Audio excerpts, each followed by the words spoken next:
I'd like to acknowledge the help of Shona Ford and Martin Edwards in the preparation of what follows.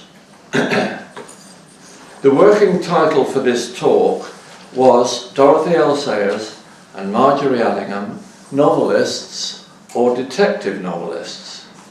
But that went quickly out of the window, since it is self-evident that the reason they are remembered and why we are here today is that they were detective novelists. Had they been novelists merely, they would now be languishing in undeserved obscurity like Rose Macaulay, Arnott Robertson, Storm Jameson, and others of comparable distinction. One sure way to command critical attention now is to have written superior detective fiction in the third and fourth decades of the 20th century. Dorothy L. Sayers and Margery Allingham are two of the four queens of crime deemed by received wisdom best to represent the golden age of mystery writing between the wars. Dorothy's crime fiction is contained within that period, but Margery's continued to her death in the 1960s. Both women died prematurely. Dorothy at 64 in 1957, Margery at 62 in 1966. Each left a fragment behind her. Dorothy having abandoned throne's dominations in 1939, Margery being prevented by death from completing Cargo of Eagles. The latter got sorted straight away by Margery's husband, Philip Youngman Carter, who completed it triumphantly. But throne's dominations had to wait 60 years for Jill Peyton Walsh to make from it the distinguished novel it has now become. Despite their being essentially different, the two writers had much in common. Hard workers both, with heavy responsibilities and continual distractions, each contrived to produce an impressive body of work. They were gifted well beyond the ordinary and fully deserved their continuing fame. Both lived in Essex, Dorothy in Witham, at the house she had originally acquired as a home for her mother and aunt, Margery at Layer Breton as a child, and at Tol St Darcy for the latter half of her life. It is interesting to note that she too made a home for her mother and aunt when she bought the forge at Darcy and had it converted to the purpose. Both women had disappointing marriages. Dorothy's husband, Oswald Fleming, always known as Mac, was supported by her for most of their married life and became a heavy drinker with consequent ill health. She seriously considered a separate life, but in the event stayed with him till his death. The evidence suggests that Margery's husband, Youngman Carter, was a serial philanderer, living a bachelor life in London as editor of the Tatler, while his wife worked on in the country. He had a son with Nancy Spain, but it is not established whether Margery knew, or indeed if Pip Carter himself did. Dorothy too had an illegitimate son, necessarily kept secret in her lifetime, though she loved and visited and provided for him. Both Dorothy and Margery were big women, built for long endurance at the desk, as the latter expressed it. Each was seriously overweight in her later years. Yet, glamorous images of both survive. In photographs of Margery, and a memorable portrait of Dorothy by John Gilroy. in which she looks as if she might be up for some fun. They were both performers, Margery studying drama and elocution at the Regent Street Polytechnic, with ambitions as an actress. Here she wrote a verse play, Dido and Aeneas, playing the Queen when it was performed. Photographs show Dorothy in exuberant male impersonations, as the musketeer Athos in home theatricals, and sending up the conductor of the bar choir in Oxford. Later she stole the show as Mrs. Hudson in a Sherlockian spoof by John Dixon Carr, given at a meeting of the Detection Club. Both women attended famous girls' boarding schools. Dorothy the Godolphin School near Salisbury, Margery the Perse School in Cambridge. Opinions differ among her biographers as to whether Dorothy was happy or unhappy at the Godolphin. But there is no doubt that Margery disliked the Perse, although she made friends who kept in touch. She stayed at the school for less than 2 years, persuading her father to remove her after her 5th term. Both Dorothy and Margery were Christians, and both went into print on religious themes. Dorothy's contributions to Christian literature are renowned. They include 5 religious plays and the groundbreaking radio cycle, The Man Born to be King. It is on record that Margery attended a performance of the Emperor Constantine in Colchester, but not that she met its author on that occasion. Her Christianity was less clearly defined than that of Dorothy, who brought a powerful intellect to the articulation of her beliefs and published an important work of theology, The Mind of the Maker. In direct contrast, Margery rejected the idea that God has a brain. Her approach to Christianity was less formulated, more emotional perhaps, though no less sincere. When war came, she wrote a letter to Time and Tide, which put the cat among the pigeons. Headed The Church, a Bridge or a Barrier, it appeared in July 1940 and provoked replies from Charles Williams, among others. And it involved her in correspondence with the Archbishop of York. Whether the war was lost or won, we would need the church to sustain us. And Margery questioned whether it was on course to measure up. Her letter is startling in the light of the Islamic extremism that the world now faces. There is only one great difference between the German boy who walks into death for his Führer and the martyr who does the same thing for his Christ. One is deluded and betrayed.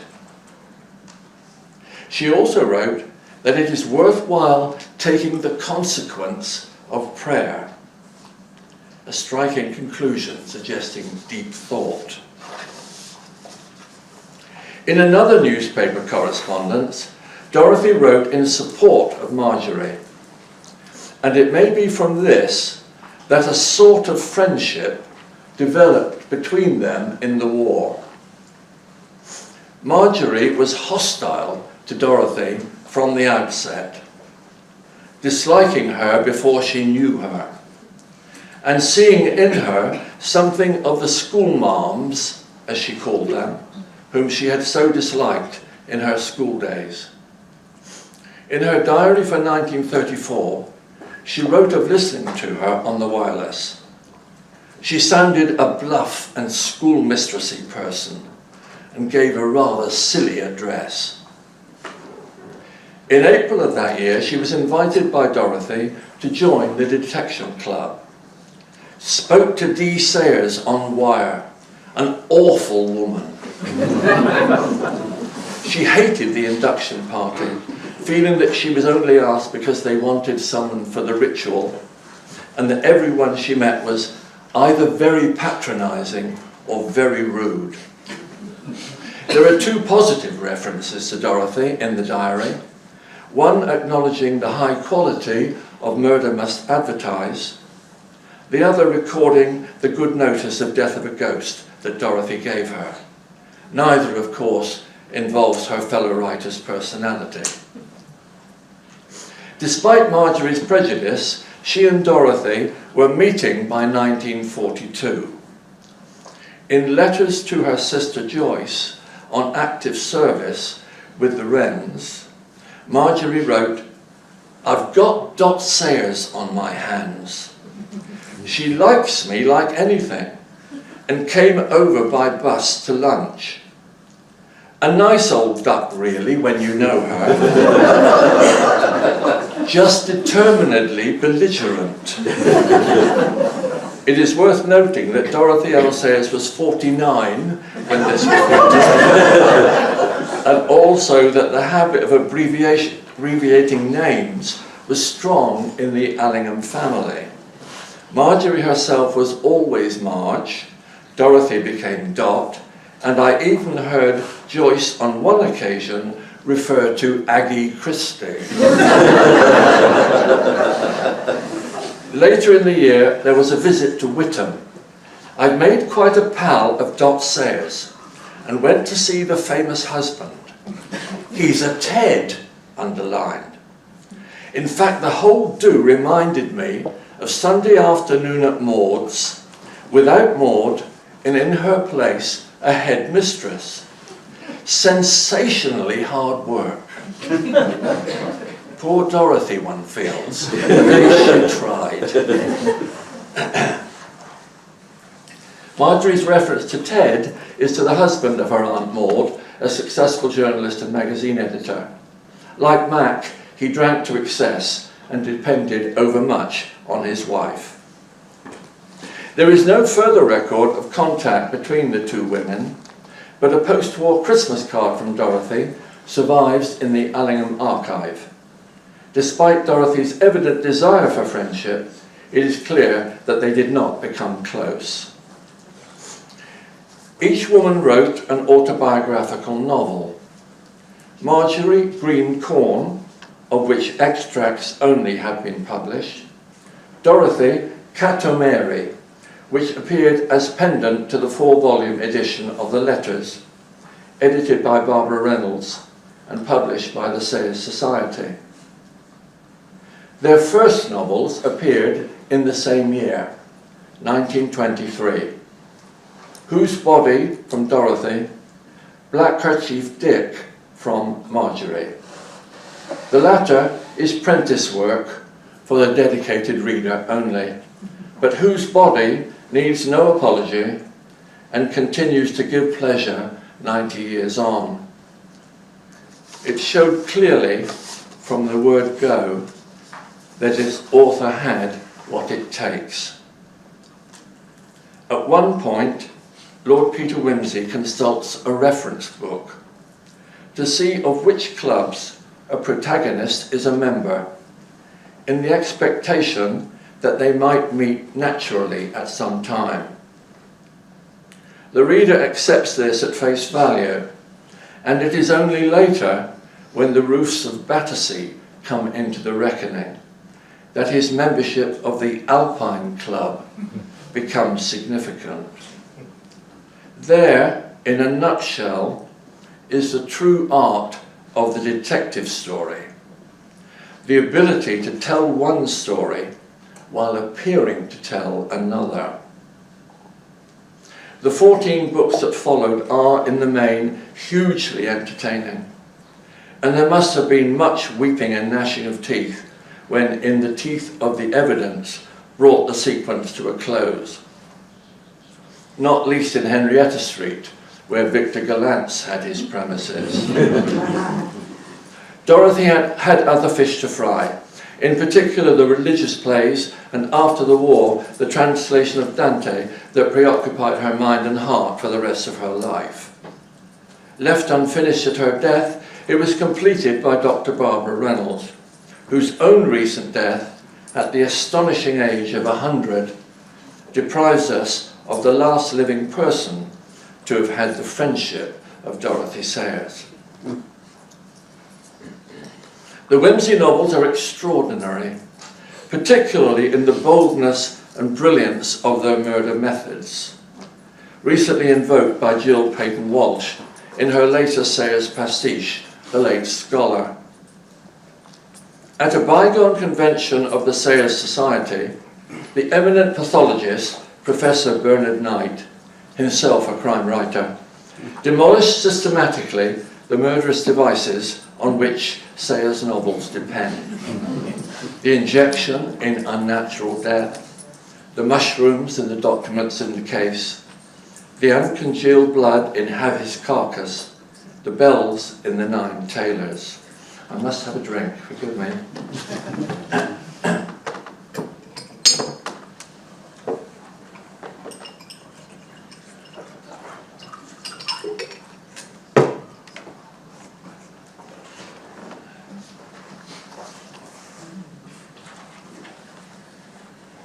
With devastating medical logic, he showed that none of them would have worked as Dorothy said they would.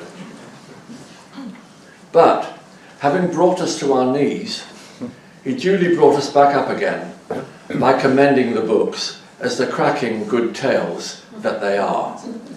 We should never let a little inaccuracy interfere with our pleasure. Think of those ice cubes in the case of the late pig, one of Margery Allingham's triumphs, despite its central implausibility. It's a lovely idea, but it does give one pause for thought. Most of Margery's books have moments or scenes that hold the memory. The climax of Look to the Lady, where the daisy falls to an ignoble death, having looked into the face of the guardian of the chalice.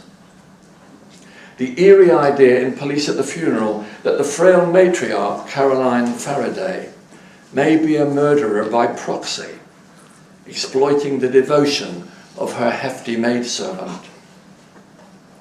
The descent into madness of the killer in Death of a Ghost. That unnerving whistle over the telephone in Black Plumes. The exhilarating moment in More Work for the Undertaker, when Albert Campion sees Jas Bowles actually going up Apron Street. The hair-raising scenes in The Tiger and the Smoke, where first Amanda and then Meg come dangerously close to Jack Havock's knife. And that amazing scene in The Beckoning Lady, where the beauty masks float by on the stream, and Amanda sees that there is one more than there should be. The high lineage of their series detectives is another point the two writers have in common. There are those who claim that Albert Campion is an imitation of Lord Peter, who precedes him by 6 years. But there is no evidence that this is so, and Margery Allingham gives her own account of his genesis in the preface to her first omnibus collection, The Mysterious Mr. Campion. He was the silly ass of the 1920s, the zany, the goon, Bertie Wooster in the pages of P.G. Wodehouse, Rafe Lynn in Ben Travers' farces at the Aldwych Theatre. Though Margery claimed royal blood for him when talking to Pamela Hansford Johnson at a party, he is probably a Viscount, as Roger Johnson has well argued. He evidently succeeds his brother because he is about to go off and govern an island when the Three Crows, as he calls them, lure him to Portminster Lodge and Apron Street. Earlier, of course, he has wholly rejected his place in the hierarchy, preferring the life of an adventurer, with a string of aliases and a zestful approach to the righting of wrongs. Lord Peter remains within his high ambience, pulling rank from time to time, but never in a way to make the reader uncomfortable. He is a lovely man, incapable of a mean act, even perhaps of a mean thought. If some people dislike him, that is their loss. It is always rewarding when he becomes proactive, coming on to Mrs. Forrester in South Audley Street, or leading Diane de Montméry a dance in his harlequin rig in the woods off the Great West Road. He has a remarkable proxy in Miss Climpson, whose activities up in Cumberland charm the reader and delight Lord Peter, since she produces the goods. Each man has his appropriate sidekick. Mr. Campion, the old lag Macclesfontein lug, a picturesque cockney with his own outre utterance and an awesome line in invective. Who else would call an uppity stripling twopenn'orth a string bag? Lord Peter's bunter is more conventional, but every bit as engaging in his own way. Though always the epitome of correctness, he is very much his own man, serving his master with fidelity, resource, and flair. Each man also has his police associate, Wimsey his eventual brother-in-law, Charles Parker, Campion the stalwart Stanislaus Oates, shrewd and sound, and later the dynamic Charlie Luke. Each has a complicated love life, with wedded bliss the elusive light at the end of the tunnel. Lord Peter's extended courtship of Harriet Vane is undermined by her insecurity, a destructive neurosis induced by his having saved her from hanging. The Lady Amanda Fitton, by contrast, is refreshingly forthright. It is Albert who has the hang-ups. After a simulated engagement in the fashion in shrouds, they appear to be engaged in truth in Traitor's Purse, but Albert is suffering from amnesia throughout that astonishing novel, and it is only at its end that matters are resolved between them.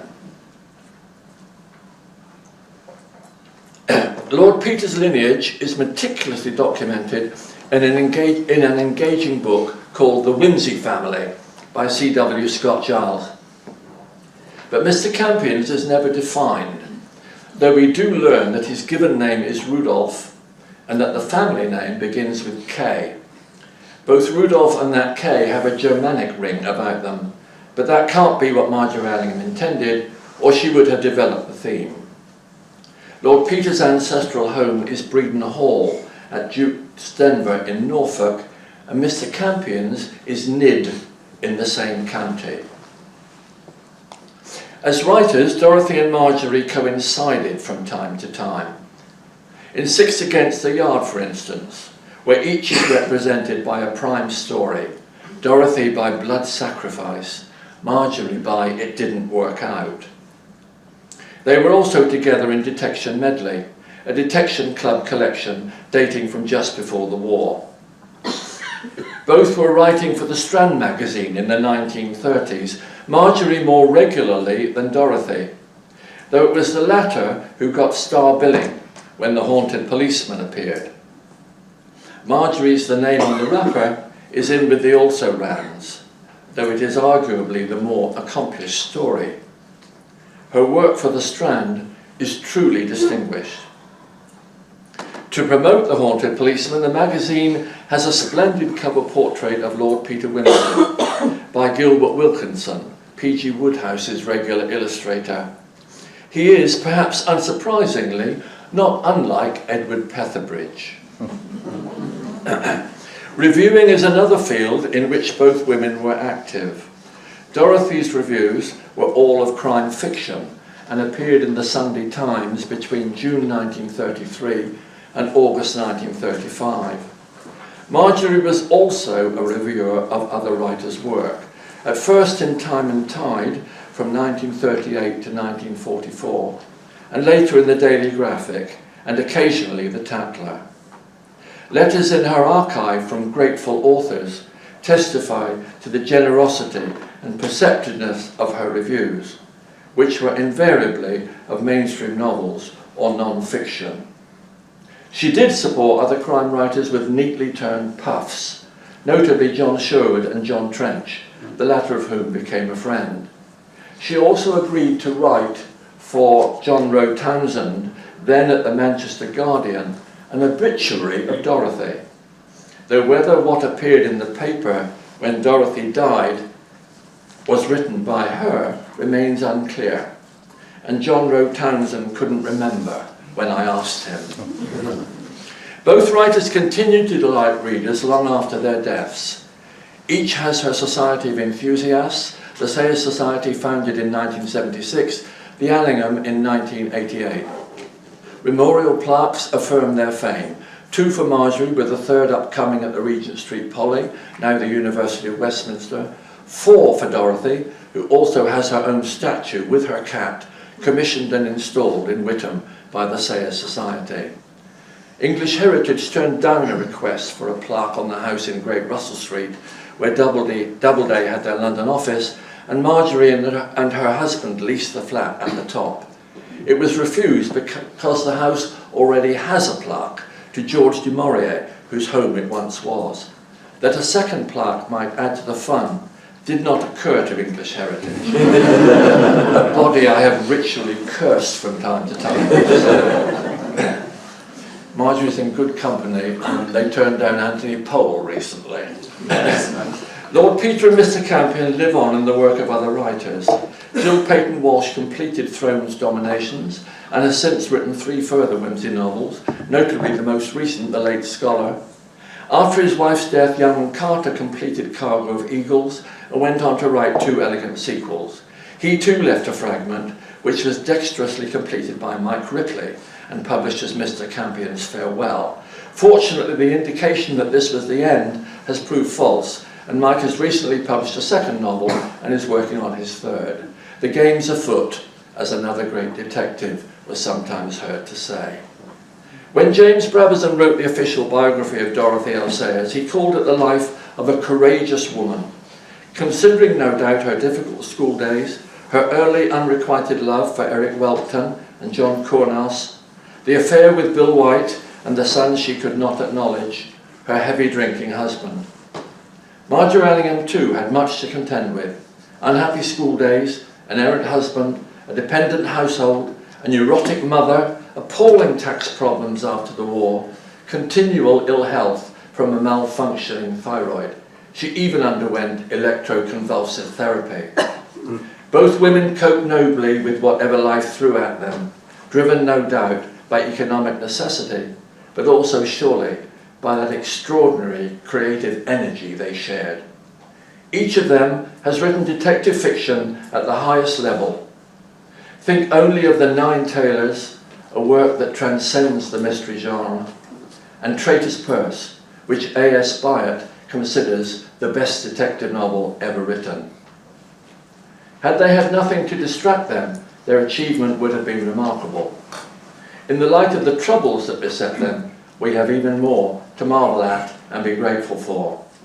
Dorothy L. Sayers, Margery Allingham, not only queens of crime, but queens of life itself.